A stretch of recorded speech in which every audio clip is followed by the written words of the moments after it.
ಹಿಂದಿನ ಕಾಲದಲ್ಲಿ ನೈಸರ್ಗಿಕವಾಗಿ ರೂಪುಗೊಂಡಿದ್ದ ಕೆರೆಗಳ ಪ್ರದೇಶದ ಸುತ್ತಮುತ್ತಲೇ ಜನರು ವಾಸಿಸಲು ಮನೆಗಳನ್ನು ನಿರ್ಮಿಸಿಕೊಳ್ಳುತ್ತಿದ್ದರು. ಅದನ್ನೇ ಊರುಗಳೆಂದು ಕರೆಯಲಾರಂಭಿಸಿದರು. ಹಾಗಾಗಿ ಊರುಗಳ ಸ್ಥಾಪನೆಗೆ ಮೊದಲೇ ಕೆರೆಗಳಿರುತ್ತಿದ್ದವು.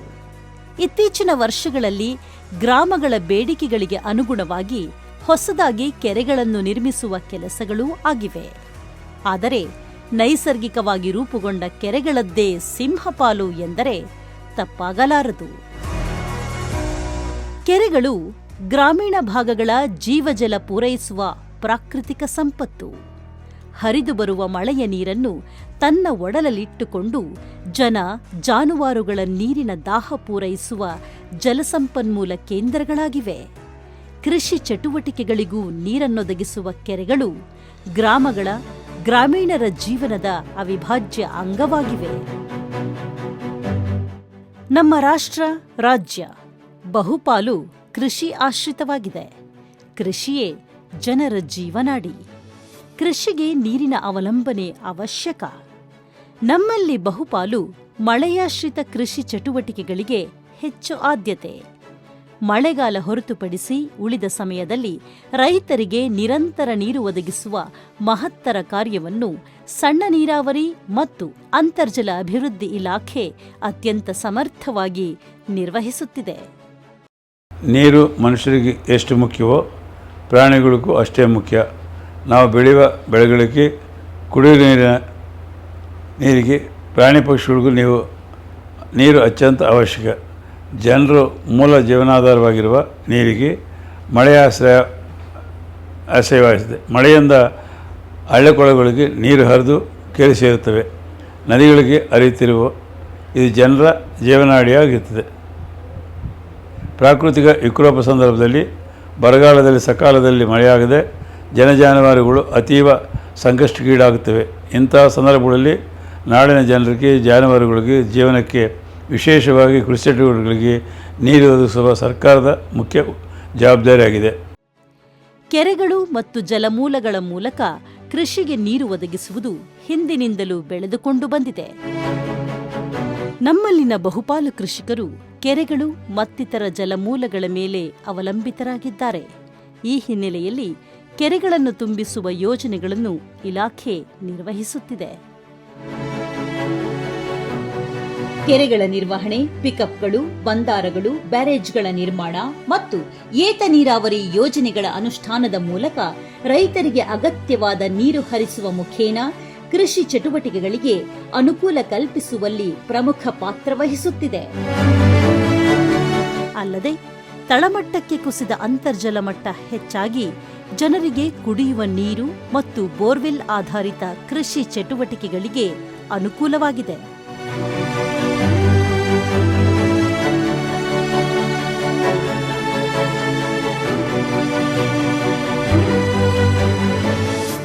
ಬೇಸಿಗೆಗಷ್ಟೇ ಸೀಮಿತವಾಗಿದ್ದ ಪ್ರದೇಶಗಳಲ್ಲಿ ವರ್ಷಪೂರ್ತಿ ಬೆಳೆ ಬೆಳೆದು ರೈತರು ಆರ್ಥಿಕವಾಗಿ ಅಭಿವೃದ್ಧಿ ಹೊಂದುವಂತೆ ಮಾಡಲು ಅಗತ್ಯ ಯೋಜನೆಗಳನ್ನು ರೂಪಿಸುವಲ್ಲಿ ಸನ್ಮಾನ್ಯ ಮುಖ್ಯಮಂತ್ರಿಗಳಾದ ಶ್ರೀ ಸಿದ್ದರಾಮಯ್ಯನವರು ಮತ್ತು ಸನ್ಮಾನ್ಯ ಉಪಮುಖ್ಯಮಂತ್ರಿಗಳಾದ ಶ್ರೀ ಡಿ.ಕೆ. ಶಿವಕುಮಾರ್ ಅವರ ನೇತೃತ್ವದ ಕರ್ನಾಟಕ ರಾಜ್ಯ ಸರ್ಕಾರ ಹಲವಾರು ಯೋಜನೆಗಳನ್ನು ರೂಪಿಸಿ ಅನುಷ್ಠಾನಗೊಳಿಸುತ್ತಿದೆ.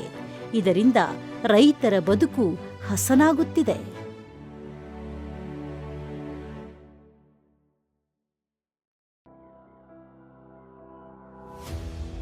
ಸಣ್ಣ ನೀರಾವರಿ ಇಲಾಖೆಯ ಸಚಿವರಾದ ಮಾನ್ಯ ಶ್ರೀ ಎನ್.ಎಸ್. ಬೋಸರಾಜು ಅವರು ಅಧಿಕಾರ ವಹಿಸಿಕೊಂಡಾಗಿನಿಂದಲೂ ಗ್ರಾಮಾಂತರ ಪ್ರದೇಶಗಳಿಗೆ ಖುದ್ದಾಗಿ ಭೇಟಿ ನೀಡಿ ರೈತರ ಸಮಸ್ಯೆಗಳನ್ನು ಆಲಿಸುತ್ತಾರೆ.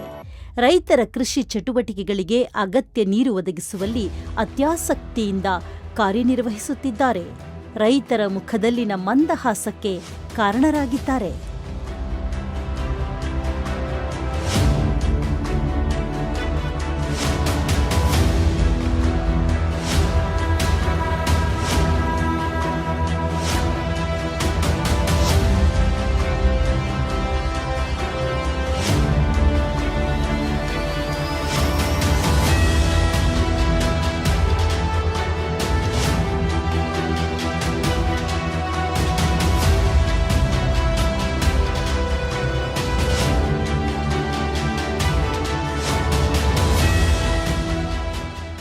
ಸಣ್ಣ ನೀರಾವರಿ ಇಲಾಖೆ ವ್ಯಾಪ್ತಿಯಲ್ಲಿ ಪ್ರಸ್ತುತ 11,252 ಕಿರು ನೀರಾವರಿ ಯೋಜನೆಗಳು ಜಾರಿಯಲ್ಲಿದ್ದು, ಹಲವಾರು ಚೆಕ್ ಡ್ಯಾಂಗಳು, ಬ್ಯಾರೇಜ್ಗಳು ಮತ್ತು ಏತ ನೀರಾವರಿ ಯೋಜನೆಗಳನ್ನು ಅನುಷ್ಠಾನಗೊಳಿಸುವ ಮೂಲಕ ರೈತರ ಬದುಕನ್ನು ಹಸನಾಗಿಸುವತ್ತ ಅತ್ಯಂತ ಮುತುವರ್ಜಿಯಿಂದ ಕಾರ್ಯನಿರ್ವಹಿಸುತ್ತಿದೆ. ನಮ್ಮ ರಾಜ್ಯದ ಸನ್ಮಾನ್ಯ ಮುಖ್ಯಮಂತ್ರಿಗಳಾದ ಶ್ರೀಮಾನ್ ಸಿದ್ದರಾಮಯ್ಯನವರು ನೇತೃತ್ವದ ಹಾಗೂ ಮಾರ್ಗದರ್ಶನದಲ್ಲಿ ನಮ್ಮ ಸಣ್ಣ ನೀರಾವರಿ ಇಲಾಖೆಯು ಸಾಕಷ್ಟು ಯೋಜನೆಗಳನ್ನು ಪೂರ್ಣಗೊಳಿಸಿ ಇನ್ನೂ ಹಲವಾರು ಯೋಜನೆಗಳನ್ನು ಸಮರ್ಥವಾಗಿ ಕೈಗೆತ್ತಿಕೊಂಡಿದೆ.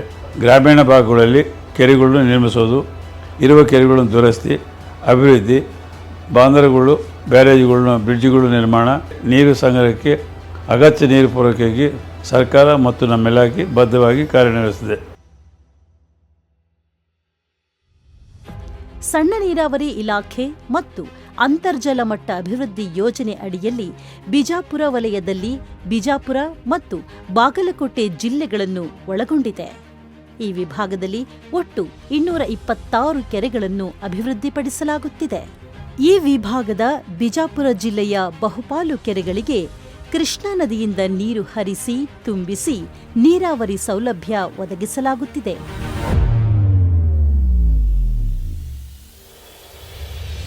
ಅಲ್ಲದೆ ಬಹುಗ್ರಾಮ ಕುಡಿಯುವ ನೀರು ಯೋಜನೆಗೂ ಅನುಕೂಲವಾಗಿದೆ.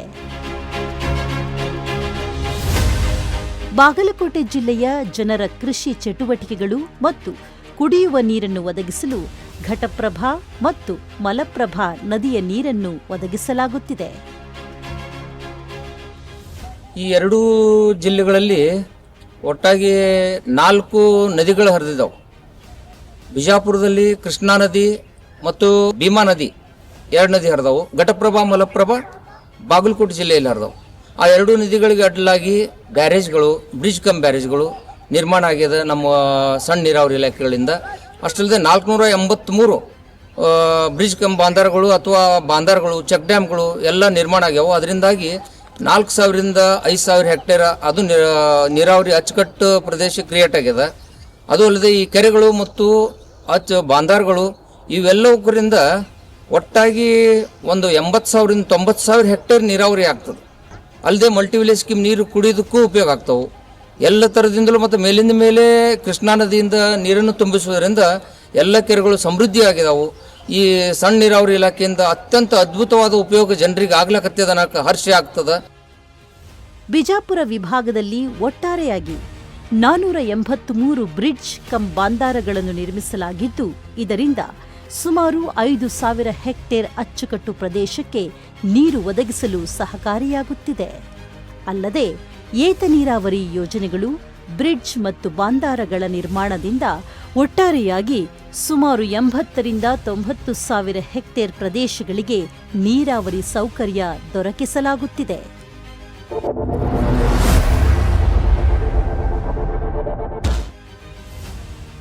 ಬಾಗಲಕೋಟೆ ಜಿಲ್ಲೆ ಬಾಗಲಕೋಟೆ ತಾಲೂಕಿನ ಆನದಿನ್ನಿ ಏತ ನೀರಾವರಿ ಯೋಜನೆಯ 2ನೇ ಹಂತದ ಕಾಮಗಾರಿಗೆ ಚಾಲನೆ ನೀಡಲಾಗಿದೆ.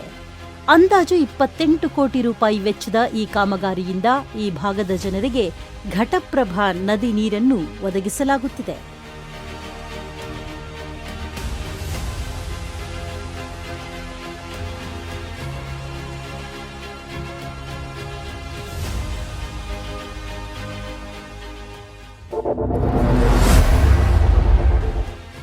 ವಿಜಯಪುರ ಜಿಲ್ಲೆಯ ದೇವರಹಿಪ್ಪರಗಿ ತಾಲೂಕಿನ ಚಿಕ್ಕರೂಗಿ ಗ್ರಾಮದ ಹಳ್ಳಕ್ಕೆ ಸೇತುವೆ ಸಹಿತ ಬ್ಯಾರೇಜ್ ನಿರ್ಮಾಣ ಕಾರ್ಯವನ್ನು 2.20 ಕೋಟಿ ರೂಪಾಯಿಗಳ ಅಂದಾಜು ವೆಚ್ಚದ ಕಾಮಗಾರಿ ಪೂರ್ಣಗೊಂಡಿದ್ದು, ಇದರಿಂದ ಚಿಕ್ಕರೂಗಿ ಗ್ರಾಮದ ಜನರಿಗೆ ಅನುಕೂಲವಾಗಲಿದೆ.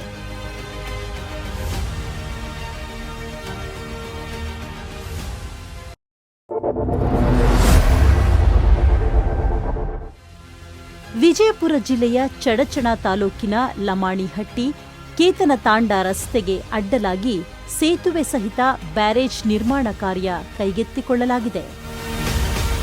ಸ್ಥಳೀಯ ಹಳ್ಳಕ್ಕೆ ಅಡ್ಡಲಾಗಿ ನಿರ್ಮಿಸಲಾಗುತ್ತಿರುವ ಸುಮಾರು 2 ಕೋಟಿ ರೂಪಾಯಿ ಅಂದಾಜು ವೆಚ್ಚದ ಈ ಕಾಮಗಾರಿಯಿಂದ ಈ ಗ್ರಾಮದ ಸುಮಾರು 50 ಹೆಕ್ಟೇರ್ ಅಚ್ಚುಕಟ್ಟು ಪ್ರದೇಶಕ್ಕೆ ನೀರಾವರಿ ಸೌಲಭ್ಯ ದೊರೆಯುತ್ತಿದೆ.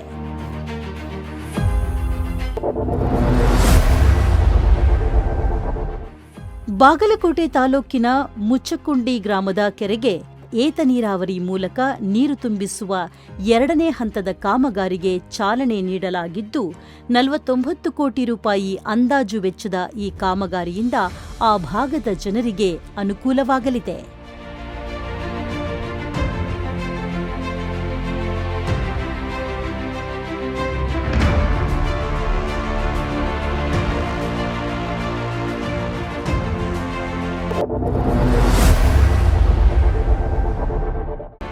ಬಾಗಲಕೋಟೆ ತಾಲೂಕಿನ ತೋಟಗಾರಿಕೆ ವಿಜ್ಞಾನಿಗಳ ವಿಶ್ವವಿದ್ಯಾಲಯಕ್ಕೆ ನೀರು ಪೂರೈಸುವ 9.95 ಕೋಟಿ ವೆಚ್ಚದ ಕಾಮಗಾರಿ ಮುಕ್ತಾಯ ಹಂತದಲ್ಲಿದೆ.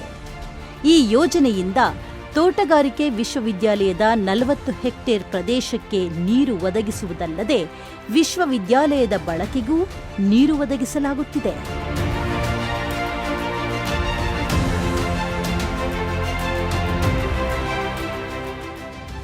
ವರ್ಷ ಪೂರ್ತಿ ಜನರ ಜೀವನಕ್ಕೆ ಕೃಷಿ ಚಟುವಟಿಕೆಗಳಿಗೆ ಅಗತ್ಯ ನೀರು ಒದಗಿಸುವ ನಿಟ್ಟಿನಲ್ಲಿ ನಮ್ಮ ಸರ್ಕಾರ ಹಾಗೂ ನಮ್ಮ ಇಲಾಖೆ ಅತ್ಯಂತ ಜವಾಬ್ದಾರಿಯುತವಾಗಿ ಕಾರ್ಯನಿರ್ವಹಿಸುತ್ತಿದೆ.